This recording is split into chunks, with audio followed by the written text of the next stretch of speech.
Assalamualaikum warahmatullahi wabarakatuh. Kami dari Institut Informatika dan Bisnis Dharma Jaya. Saya sendiri Fitria dan rekan saya Rizka Arianti Putri Ramadhani akan mempresentasikan akuntansi pertanggungjawaban sosial dengan dosen pengampu Bapak Jaka Dermawan, SEAK MAK CA CPA. Nah, berikut materi apa saja yang akan kami sampaikan.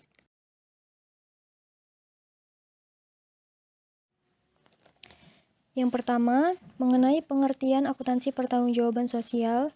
Kedua, tujuan akuntansi pertanggungjawaban sosial. Ketiga, manfaat pelaksanaan corporate social responsibility. 4. Pelaksanaan akuntansi pertanggungjawaban sosial. 5. Ruang lingkup akuntansi pertanggungjawaban sosial. 6. Pengukuran dan pelaporan pertanggungjawaban sosial. Dan yang ketujuh, ada faktor munculnya akuntansi pertanggungjawaban sosial.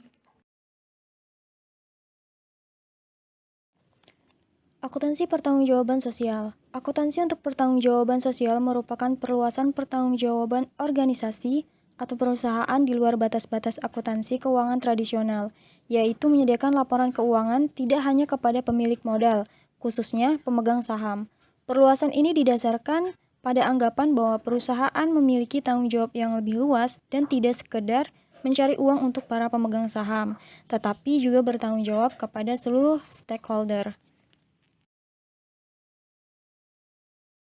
Pengertian akuntansi pertanggungjawaban sosial. Menurut ISO 26000 dalam Cheng dan Kristiawan tahun 2011, Corporate Social Responsibility adalah tanggung jawab sebuah organisasi terhadap dampak-dampak dari keputusan-keputusan dan kegiatan-kegiatannya dalam masyarakat dan lingkungan yang diwujudkan dalam bentuk perilaku transparan dan etis yang sejalan dengan pembangunan berkelanjutan dan kesejahteraan masyarakat, mempertimbangkan harapan pemangku kepentingan, sejalan dengan hukum yang ditetapkan dan norma-norma perilaku internasional, serta terintegrasi dengan organisasi secara menyeluruh. Nah, dari pengertian menurut ISO 26000 dapat dilihat bahwa bentuk pertanggungjawaban sosial perusahaan atau Corporate Social Responsibility atau yang biasa kita kenal dengan CSR adalah perilaku transparan dan etis yang mendukung kesejahteraan semua stakeholder, termasuk masyarakat dan lingkungan, yang terintegrasi dalam keseluruhan praktik operasional organisasi. CSR merupakan kepedulian perusahaan yang didasari 3 prinsip dasar yang dikenal dengan istilah triple bottom lines, yaitu profit atau keuntungan, people masyarakat, dan planet lingkungan. Selanjutnya terkait tujuan akuntansi pertanggungjawaban sosial. Menurut Ramanathan yang dikutip oleh Usman Shah tahun 1988 menyatakan ada 3 tujuan akuntansi pertanggungjawaban sosial. Yang pertama, untuk mengidentifikasikan dan mengukur sumbangan sosial neto periodik dari suatu perusahaan yang meliputi bukan hanya biaya dan manfaat yang diinternalisasikan ke dalam perusahaan, namun juga yang timbul dari eksternalitas yang mempengaruhi bagian-bagian sosial yang berbeda. Yang kedua, untuk membantu menentukan apakah praktek dan strategi perusahaan yang secara langsung memengaruhi sumber daya relatif dan keadaan sosial adalah konsisten dengan prioritas-prioritas sosial pada suatu sisi dan aspirasi-aspirasi individu pada sisi lainnya. Yang ketiga, untuk menyediakan dengan cara yang optimal bagi semua kelompok sosial informasi yang relevan mengenai tujuan, kebijakan, program, kinerja, dan sumbangan perusahaan pada tujuan-tujuan sosial. Selanjutnya, saya akan menjelaskan terkait manfaat pelaksanaan Corporate Social Responsibility. Bertambahnya kesadaran perusahaan-perusahaan terhadap pelaksanaan CSR tentunya tidak terlepas dari manfaat yang mereka dapatkan dari pelaksanaan CSR tersebut. Nah, menurut Business Social Responsibility, berikut ini adalah manfaat yang dapat diperoleh perusahaan dengan adanya tanggung jawab sosial perusahaan atau CSR.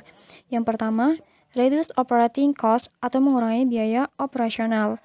Dengan adanya tanggung jawab sosial, perusahaan mampu mengurangi beban atau biaya operasional perusahaan, misalnya jadwal kerja yang fleksibel dan program keselamatan kerja berdampak pada menurunnya absensi pekerja dan menambah simpanan uang perusahaan dari pekerja melalui peningkatan produktivitas kerja.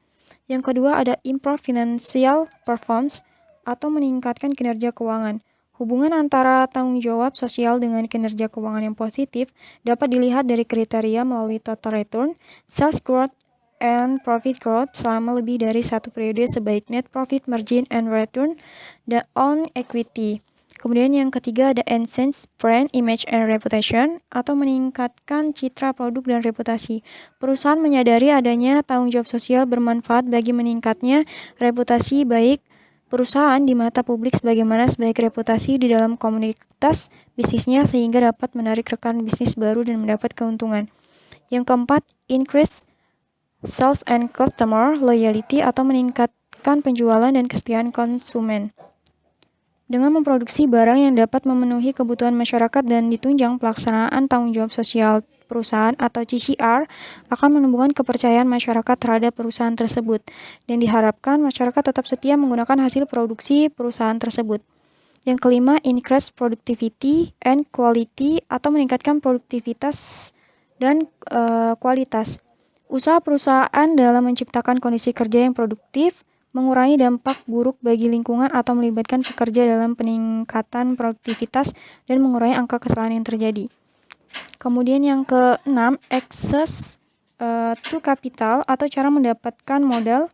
Pertumbuhan investasi terhadap tanggung jawab sosial yang tinggi telah memberi jalan bagi masuknya tambahan modal yang mungkin telah tersedia. Yang ketujuh, increase ability to attract and retain employees atau meningkatkan kemampuan untuk memperkerjakan dan mengupah pekerja. Perusahaan menyadari dengan komitmen tinggi atas tanggung jawab sosial perusahaan akan lebih mudah dan merekrut dan mengupah pekerja. Berdampak pada penurunan perputaran biaya perekrutan dan pelatihan, orang akan memilih bekerja pada lingkungan kerja di mana tidak ada konflik sosial yang tercipta terutama masalah ketenaga kerjaan. Yang kedelapan, reduce regulatory oversight atau mengurangi penyimpangan tindakan dari undang-undang. Pemerintah memiliki peranan dalam pembuatan kebijakan perundang-undang yang dijadikan pedoman bagi perusahaan dalam kegiatan operasionalnya. Pemerintah memberikan penghargaan bagi perusahaan yang bertindak proaktif terhadap lingkungan, misalnya keberhasilan dalam pengelolaan limbah publik serta menjaga kelestarian lingkungan. Selanjutnya terkait pelaksanaan akuntansi pertanggungjawaban sosial.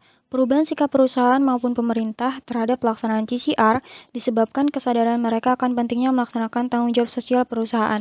Ada 6 kecenderungan utama yang semakin menegaskan arti penting CSR, yaitu pertama, meningkatnya kesenjangan antara kaya dan miskin, posisi negara yang semakin berjarak pada rakyatnya, makin mengemukakan arti kesinambungan, makin gencarnya sorotan kritis dan resistensi dari publik, bahkan yang bersifat anti perusahaan, tren ke arah transparansi dan harapan-harapan bagi terwujudnya kehidupan yang lebih baik dan manusiawi pada era milenium baru.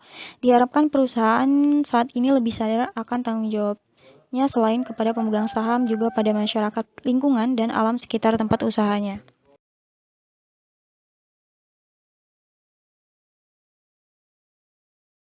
Selanjutnya terkait ruang lingkup akuntansi pertanggungjawaban sosial. Bruman dalam Glatter dan Underdown membagi bidang-bidang yang menjadi tujuan sosial perusahaan menjadi 5. Yang pertama, sumbangan terhadap laba bersih atau net profit contribution. Dengan meningkatnya perhatian terhadap tujuan sosial perusahaan, seharusnya tidak mengurangi tujuan perolehan laba, sebab perusahaan tidak dapat melangsungkan usahanya tanpa perolehan laba yang layak. Sebaliknya, harusnya hal tersebut menambah arti pentingnya perolehan laba perusahaan. Artinya, ada korelasi yang jelas antara tujuan sosial dan tujuan memperoleh laba. Kegagalan mengakui adanya masalah sosial mungkin dapat mempengaruhi kinerja laba perusahaan, baik dalam jangka pendek maupun dalam jangka waktu yang panjang. Yang kedua, sumber terhadap sumber daya manusia atau human resource contribution.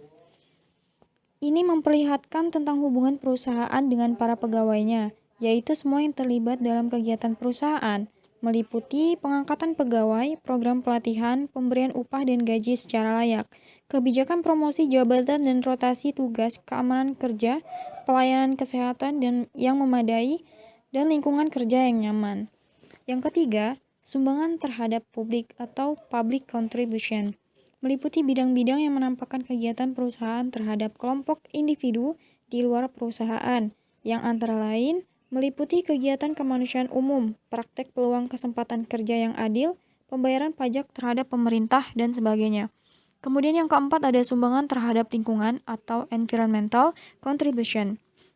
Meliputi pemberian perhatian terhadap aspek lingkungan produksi yang meliputi pemakaian sumber daya, proses produksi dan produksi yang mencakup kegiatan daur ulang, penanggulangan pencemaran dan pemeliharaan lingkungan tempat perusahaan berdiri dan beroperasi.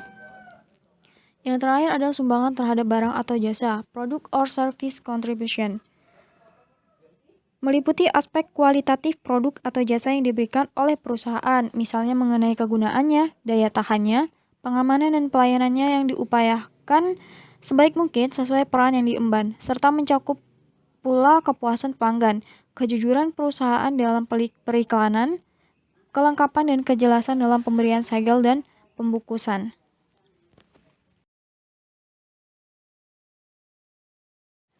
Selanjutnya, terkait pengukuran dan pelaporan akuntansi pertanggungjawaban sosial. Menurut Cloutier dan Underdown tahun 1986, ada 3 pendekatan yang dapat digunakan untuk pedoman pengukuran dalam pelaporan akuntansi pertanggungjawaban sosial. Yang pertama, pendekatan deskriptif dipandang sebagai pendekatan yang umum digunakan. Dalam laporan sosial deskriptif, informasi mengenai semua aktivitas sosial perusahaan dilaporkan dalam bentuk uraian atau deskriptif. Jadi pada pendekatan ini aktivitas-aktivitas sosial perusahaan dalam pelaporannya tidak dikuantifikasikan dalam satuan uang.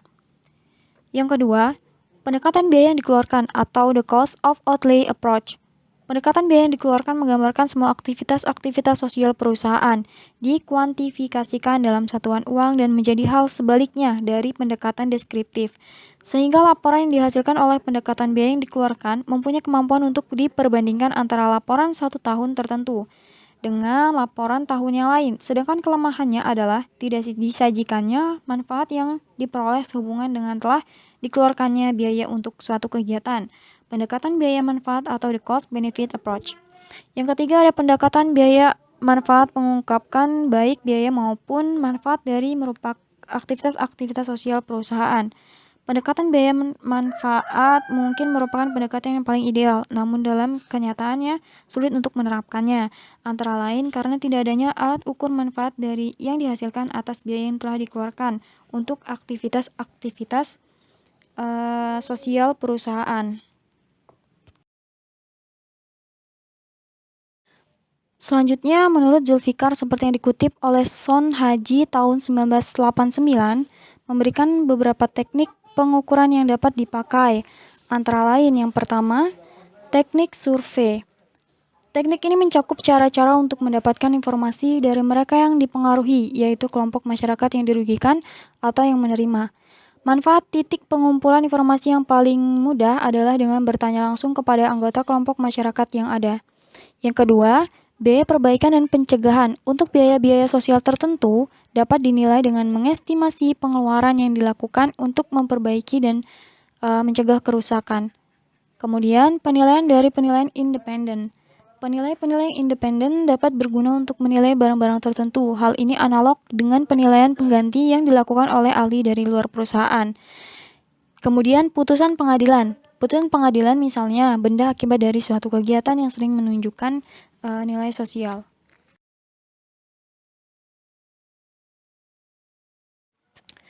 Selanjutnya terkait faktor munculnya akuntansi pertanggungjawaban sosial. Revolusi industri pada pertengahan abad 18 yang ditandai dengan penemuan mesin-mesin industri membawa dampak perubahan terhadap perkembangan akuntansi. Pertama, adanya perubahan cara produksi dari industri rumah tangga menuju ke sistem pabrik. Sedangkan yang kedua adalah bertambah panjangnya periode produksi. Sistem pabrik menuntut modal yang besar, sedangkan pada tahap ini badan usaha persekutuan tidak lagi dapat memenuhi kebutuhan modal. Lalu terbentuklah badan usaha yang lain yaitu perseroan terbatas. Bentuk ini dianggap paling memuaskan karena dana tidak memiliki batas waktu atau jatuh tempo dan relatif lebih mudah untuk ditambah di samping memiliki tanggung jawab yang terbatas.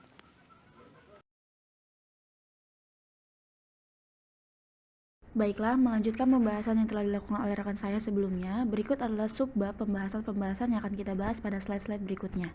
Yang pertama, ada akuntansi pertanggungjawaban sosial dan lingkungan, kemudian ada permasalahan sosial dalam dunia bisnis di Indonesia, lalu dampak corporate social responsibility, kemudian metode pengukuran dari corporate social responsibility, lalu teknik pelaporan tanggung jawab sosial, pengaruh penerapan tanggung jawab sosial, dan yang terakhir ada contoh kasus PT Antam dalam Corporate Social Responsibility.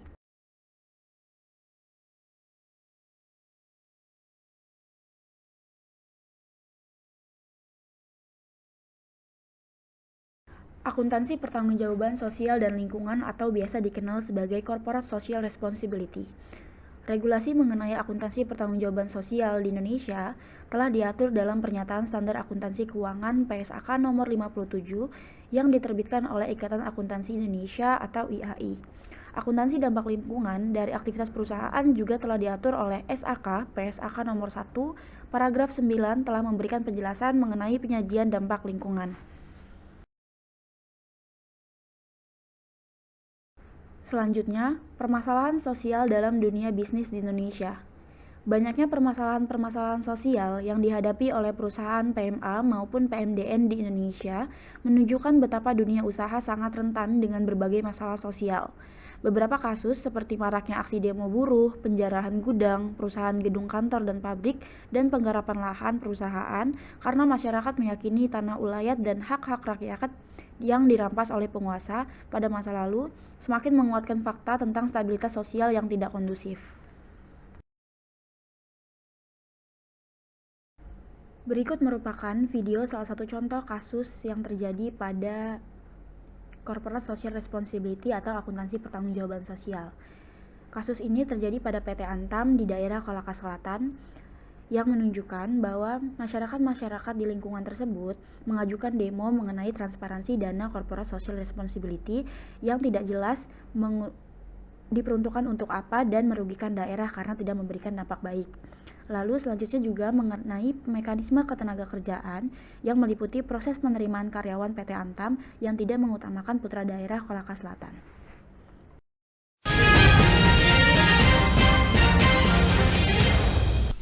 Himpunan Pemuda Pelajar Mahasiswa Indonesia Kolaka Selatan unjuk rasa di kantor DPRD Kolaka Senin siang. Mereka mendesak transparansi dana CSR PT Antam dan proses penerimaan karyawan Antam yang tidak mengutamakan putra daerah Kolaka.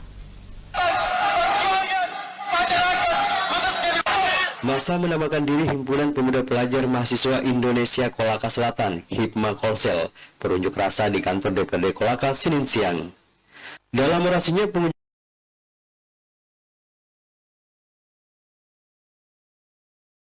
DPRD Kolaka mendesak PT Antam segera mengaktifkan bel conveyor yang dibangun oleh PT Antam dengan anggaran 13,5 juta US dollar. Mereka mendesak DPRD Kolaka agar menghadirkan General Manager PT Antam untuk perincikan pendapatan PT Antam, transparansi dana CSR dan peruntukannya. Masa juga mempertanyakan mekanisme penerimaan karyawan PT Antam, sebab selama ini PT Antam tidak mengutamakan putra daerah Kolaka. Adapun terkait dengan tuntutan teman-teman, ialah bagaimana kemudian pihak PT Antam ini terkait dengan bel conveyor yang kami duga gagal proyek. Dan kemudian inilah yang kemudian kami mendesak DPRD untuk membentuk tim panjat terkait dengan bel conveyor tersebut. Apakah memang mampu dijalankan atau tidak? Beri kami 1 bulan saja untuk melihat kondisi tersebut dan jalannya proses bel conveyor. Itu yang pertama. Yang kedua terkait dengan transparansi dana CSR yang sampai hari ini kami tidak tahu diperuntukkan untuk kemana saja. Bukankah hadirnya CSR ini semangatnya CSR untuk bagaimana kemudian mensejahterakan masyarakat Indonesia, khususnya ring 1 kita, masyarakat Kabupaten Kolaka, tapi sampai hari ini masih tidak ada kejelasan persoalan itu. Dan yang ketiga terkait dengan ketenagakerjaan, yang dimana setiap melakukan perekrutan, kami menduga pihak PT Aneka Tambang melakukan perekrutan itu mayoritas bukan masyarakat Kabupaten Kolaka. Masa HIPMA Kolsel diterima Ketua DPRD Kolaka Saiful Halik bersama anggota Komisi 3.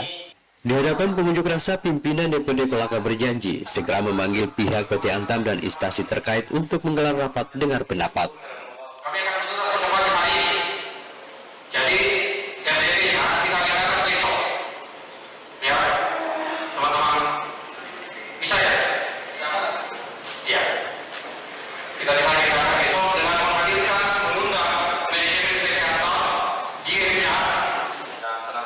pihak Antam belum bisa memberikan komentar terkait tuntutan Hipma Kolsel. Dari Kolaka, Asdal Lantoro iNews memberitakan.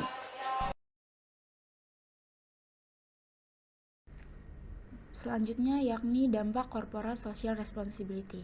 Dalam perkembangannya, tidak semua perusahaan menerima konsep pelaksanaan tanggung jawab sosial ini. Sofyan Syafri Harahap dalam bukunya yang berjudul Teori Akuntansi mengemukakan argumen mengenai perusahaan agar memiliki sikap dan tanggung jawab sosial antara lain. Yang pertama, keterlibatan sosial merupakan respon terhadap keinginan dan harapan masyarakat jangka panjang. Hal ini sangat menguntungkan perusahaan. Kedua, meningkatkan nama baik perusahaan akan menimbulkan simpati langganan, simpati karyawan, investor, dan lain-lain. Yang ketiga, keterlibatan sosial akan mempengaruhi perbaikan lingkungan, masyarakat, yang mungkin akan menurunkan produksi. Yang keempat, menghindari campur tangan pemerintah dalam melindungi masyarakat. Campur tangan pemerintah cenderung membatasi peran perusahaan, sehingga jika perusahaan memiliki tanggung jawab sosial, mungkin dapat menghindari pembatasan kegiatan perusahaan tersebut. Yang kelima, dapat menunjukkan respons positif perusahaan terhadap norma dan nilai yang berlaku dalam masyarakat, sehingga mendapat simpati masyarakat. Yang keenam, sesuai dengan keinginan para pemegang saham dalam hal publik. Yang ketujuh, mengurangi tensi kebencian masyarakat kepada perusahaan yang kadang-kadang melakukan kegiatan yang dibenci masyarakat tentu tidak mungkin dihindari. Yang kedelapan, membantu kepentingan nasional seperti konversi alam, pemeliharaan barang, seni budaya, peningkatan pendidikan rakyat, lapangan kerja, dan lain-lain. Adapun argumen yang menolak keterlibatan perusahaan dalam kegiatan sosial diantara lain, yang pertama, mengalihkan perhatian perusahaan dari tujuan utamanya dalam mencari laba. Ini akan menimbulkan pemborosan. Yang kedua, memungkinkan keterlibatan perusahaan terhadap permainan kekuasaan atau politik secara berlebihan yang sebenarnya bukan lapangannya. Yang ketiga, dapat menimbulkan lingkungan bisnis yang monolitik bukan yang bersifat pluralistik. Yang keempat, keterlibatan sosial memerlukan dana dan tenaga yang cukup besar, yang tidak dapat dipenuhi oleh dana perusahaan yang terbatas, yang dapat menimbulkan kebangkrutan atau menurunkan tingkat pertumbuhan ekonomi. Yang kelima, keterlibatan pada kegiatan sosial yang demikian kompleks membutuhkan tenaga dan para ahli yang belum tentu dimiliki oleh perusahaan. Nah, berikut merupakan argumen yang pro dan kontra. Dari kedua argumen di atas dapat dilihat bahwa perusahaan yang menjalankan konsep pelaksanaan tanggung jawab sosial, selain mereka merasa peduli terhadap masyarakat dan lingkungan sekitar, tetapi perusahaan juga mengharapkan timbal balik yang positif dari pelaksanaan tanggung jawab sosial perusahaan atau CSR tersebut. Juga terdapat argumen yang menolak pelaksanaan tanggung jawab sosial perusahaan tersebut, tidak lain dikarenakan ketakutan mereka dengan tujuan utama perusahaan yang mendapatkan laba yang maksimal akan berkurang.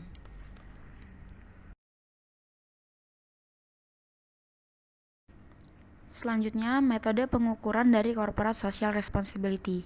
Dalam akuntansi konvensional, jelas bahwa setiap transaksi baru dapat dicatat jika sudah mempengaruhi posisi keuangan perusahaan.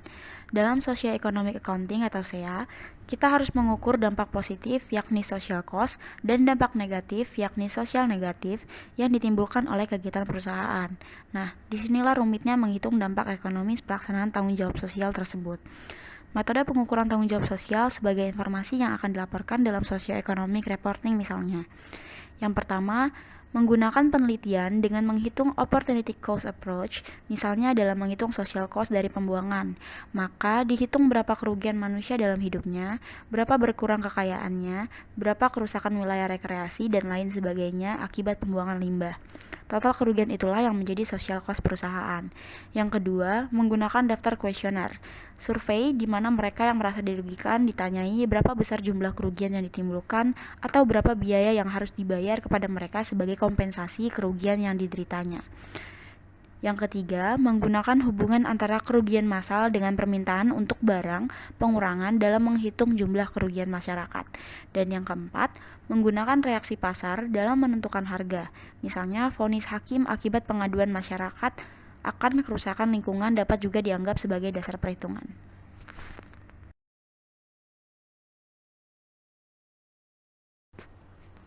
Kemudian, teknik pelaporan tanggung jawab sosial atau corporate social responsibility.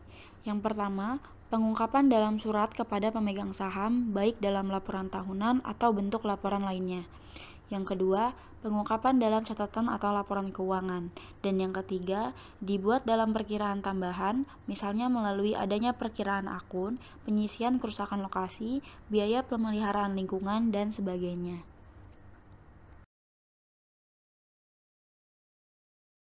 Dan selanjutnya yakni pengaruh penerapan akuntansi tanggung jawab sosial. Yang pertama, pengaruh penerapan akuntansi corporate social responsibility telah banyak diteliti oleh para ahli maupun akademisi, baik terhadap kinerja perusahaan, nilai perusahaan, maupun respon investor.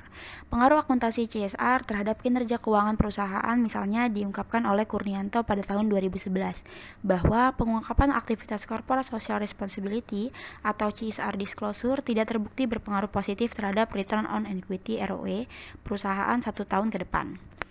Sementara, hasil penelitian Flamer pada tahun 2013 menemukan bahwa adopsi dan penerapan CSR berhubungan dengan peningkatan produktivitas karyawan dan pertumbuhan penjualan.